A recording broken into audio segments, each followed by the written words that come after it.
Assalamualaikum semuanya. Berjumpa kembali dengan saya di Aksi Nyata Modul 1.2 A9 dengan tema penerapan nilai-nilai dan peran guru penggerak bersama saya Neng Nurhayati dari SDN 210 Babakan Sinyar.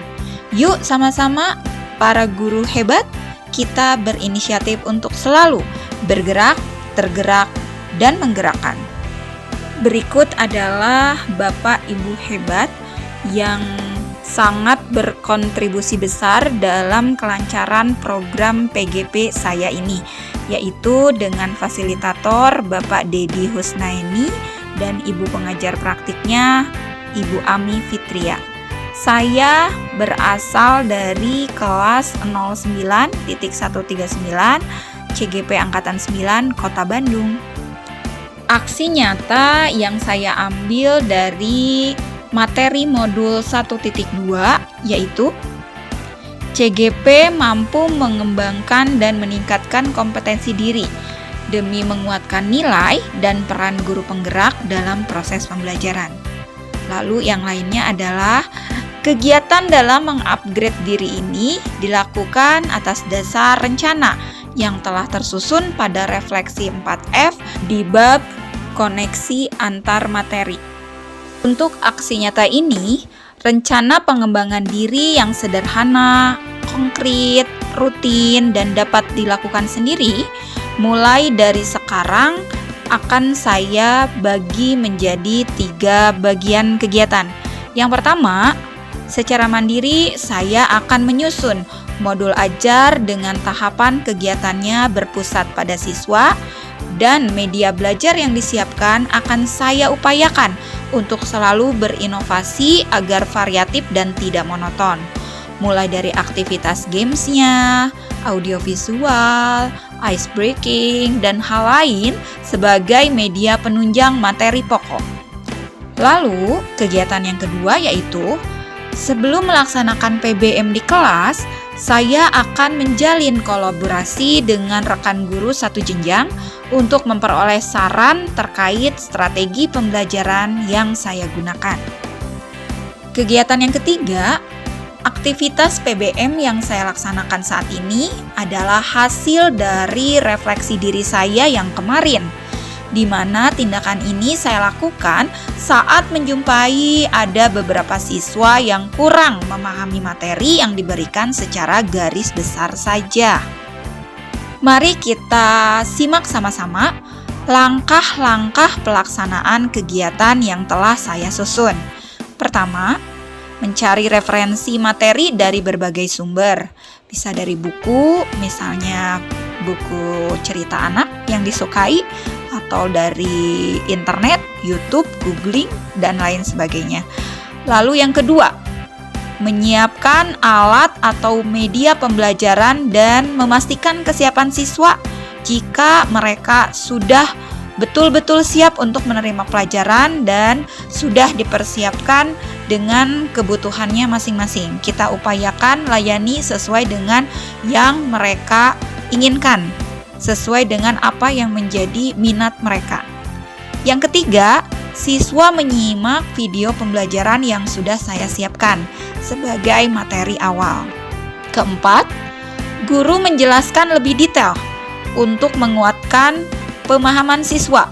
Jadi setelah diberi penjelasan melalui video sebagai pembuka materi, lalu guru bertanya kepada siswa dan memperjelas lebih detail lagi materi yang sudah tadi disampaikan di video dan dikaitkan dengan buku pelajaran yang sudah siswa baca dari rumah.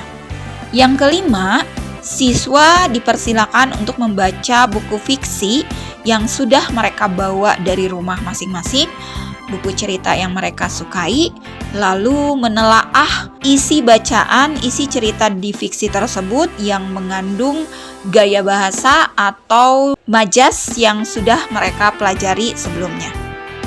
Yang keenam, siswa diminta untuk menyebutkan contoh kalimat majas yang mereka ketahui dengan pengelompokan atau klasifikasi sesuai dengan jenisnya.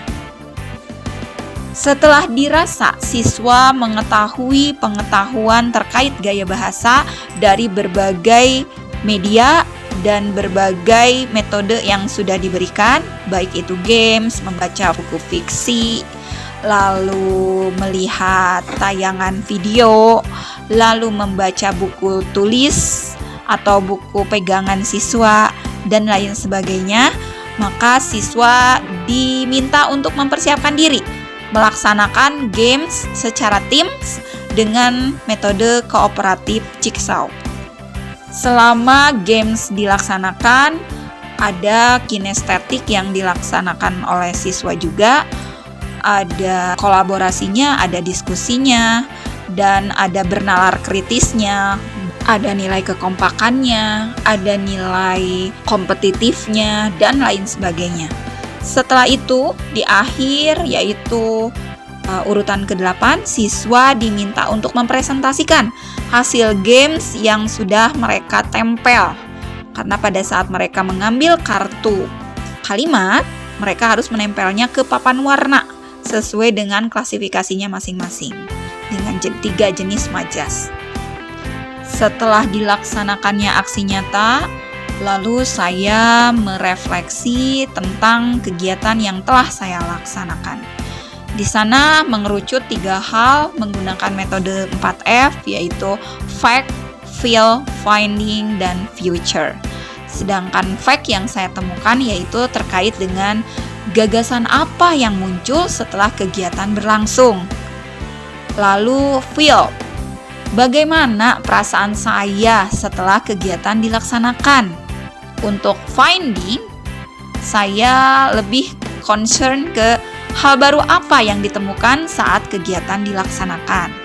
Nah, untuk future, saya lebih mempertimbangkan apa dampak positif yang timbul dan akan diterapkan pada kegiatan berikutnya. Kita bahas satu-satu ya, teman-teman. Untuk fact, gagasan yang muncul saat kegiatan berlangsung, saya menelaah 3 hal. Yang pertama, mencoba hal-hal yang belum dilaksanakan sebelumnya agar siswa terstimulus motivasi belajarnya. Keduanya, mengkondisikan kelas agar siap belajar dengan rasa nyaman dan bahagia. Dan yang ketiga, merefleksi apa yang sudah terjadi baik dengan siswa di kelas maupun dengan rekan guru satu jenjang di sekolah saya. Kita bahas yang kedua ya teman-teman, yaitu perasaan saya selama kegiatan berlangsung. Yang saya rasakan diantaranya yaitu 1. Senang, bahagia, karena diberi kesempatan untuk mengupgrade diri di program PGP ini, sehingga dapat menerapkan ilmu baru dalam PBM saya di kelas. Yang kedua, merasa terhormat dan bangga karena terpilih untuk mengikuti PGP dan dapat berupaya berperan sebagai aktor perubahan sebisa saya. Nomor 3, merasa tertantang untuk dapat merangkul semua pihak agar dapat bersinergi demi perubahan ke arah yang lebih baik. Sekarang kita bahas finding. Hal baru yang ditemukan selama kegiatan berlangsung diantaranya yaitu yang terlihat nyata oleh saya di kelas, siswa yang sebelumnya pasif saat PBM dilaksanakan, kali ini antusias sekali dan sering kritis dalam menjawab pertanyaan. Kesimpulannya, menurut saya melalui metode audio, visual, dan games dapat membuat siswa lebih termotivasi lagi untuk mau belajar. Sedangkan yang kedua yang saya temukan yaitu materi yang diberikan tidak melulu hanya menulis sambil duduk manis, tapi aktif bergerak dan berkolaborasi dengan timnya. Hal ini cenderung akan meningkatkan pemahaman siswa terhadap suatu materi. Dan yang ketiganya, melihat respon dan umpan balik yang diberikan oleh rekan guru satu jenjang kepada saya dengan pesan penyemangat agar saya lebih maju dan berkreativitas. Hal ini menandai bahwa ini adalah petunjuk yang mengarah kepada keinginan dari guru tersebut untuk mulai tergerak melakukan perubahan seperti yang saya lakukan. Semoga. Nah, sekarang kita bahas future. Dampak positif yang timbul dan akan diterapkan di masa depan. Di antaranya yaitu berharap dapat menjadi pembuka jalan bagi guru lain untuk melakukan perubahan, baik dari sisi nilai guru penggeraknya maupun dari peran guru penggerak itu sendiri sebagai aktor perubahan. Yang kedua, semakin menyebar luas secara merata terkait praktek pembelajaran yang berpihak pada siswa yang sudah saya laksanakan, sehingga di masa yang akan datang, iklim pendidikan akan terlihat nyata, konkret, berubah ke arah yang lebih baik. Sedangkan yang ketiga, terbentuknya kondisi belajar siswa yang berkualitas, nyaman, dan bahagia saat melaksanakan PBM sesuai dengan kodratnya masing-masing. Berikut adalah testimoni dari rekan guru saya, yaitu Bapak Adam Asidiki. Terima kasih Pak Adam atas opininya. Dan terima kasih, kita akan bergerak sama-sama ya Pak Adam ya. Nah, ini adalah testimoni dari salah satu siswa 5A yang bernama Jihan Haryanti. Anaknya lucu, jujur, polos sekali. Nah, ini kalimat ya, jelas-jelas dari hati kecilnya berkata tentang pengalamannya belajar bersama saya. Terima kasih ya Jihan.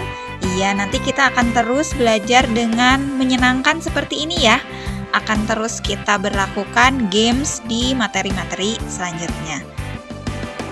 Tidak terasa, pemaparan untuk aksi nyata kali ini dicukupkan sekian.